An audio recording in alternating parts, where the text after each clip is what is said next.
Tole akkam jirtu kabajamtoota hordoftoota keenya. Kun qophii qoraasuma seeraati. Qopheessan leencoo asai.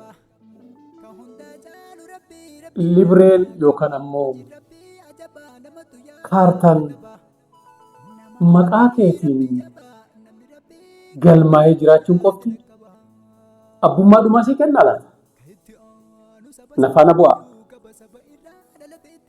Egaa kaartaa manaa yookaan libreen konkolaataa maqaa keetiin waan jiruuf qofa qabeenyi sun yoomiyyuu kan dhuunfaa keetiitii jechuu miti.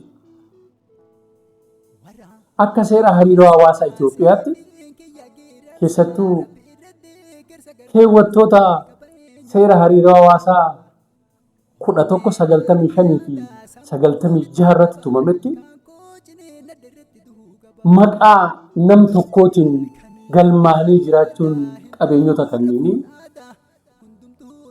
tilmaama abbummaati malee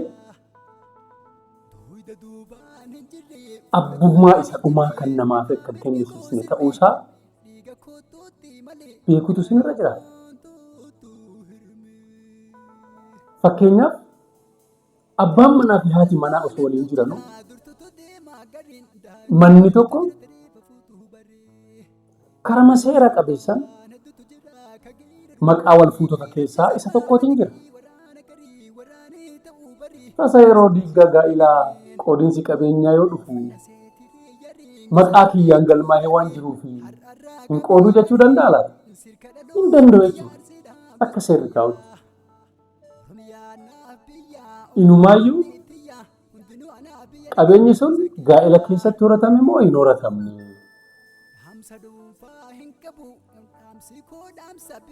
Manni murtii waliigalaa federaalaa dhaddachi jibbaataa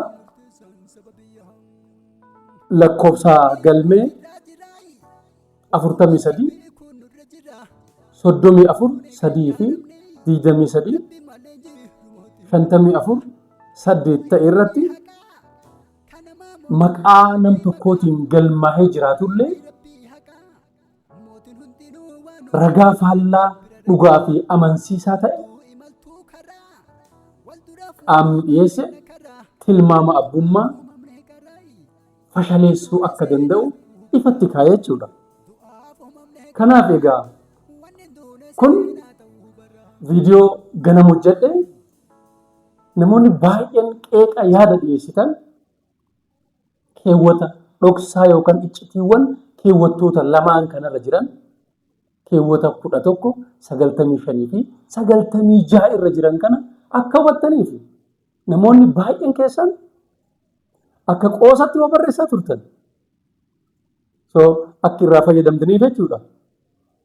Murtiilee dirqisiisoo dhaddachi jibbaataa lamaan kana kan keessattuu kaartaa manaa wajjin deemu erga laallemee amma immoo kan konkolaataa laallu.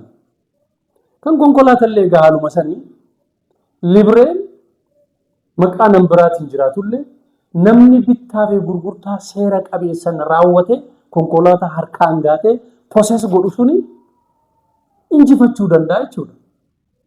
Sababa libreen gara maqaa isaa qofa hin dhufiniif gonkumaayyuu qabeenya hin tuqamne kan kootii jechuun hin danda'amu.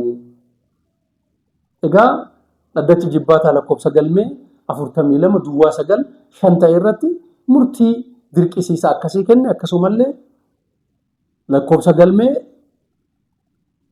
93 64 9 ta'e irratti illee haaluma saniin murtii dirqisiisaa kennee jira jechuudha. Egaa akka waliigalatti dhugaan jireenyaa lafa jiru factual reality jiru kana ta'uu qaba jechuudha.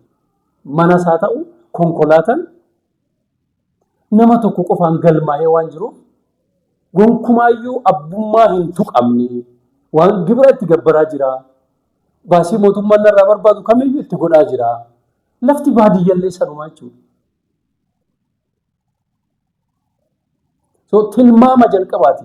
Presumption gimmata abbummaa isaa tilmaama'ee dhugaadha. Abbaadha jechuu dandeenya. Garuu immoo qaamni faallaa isaatiin ragaa gaafii amansiisaa dhiyeeffate fashalsuu akka danda'u ifatti kan kaa'ame waan ta'eef egaa manneen murtii falmii abbummaa irratti waraqaa galmeeffame yookaan kaartaa ta'uu danda'a, libree ta'uu danda'a. Qofa osoo hin taane maallaqa eenyuun akka bitame maddi maallaqaa sun eenyutu dafqa keessaa qaba.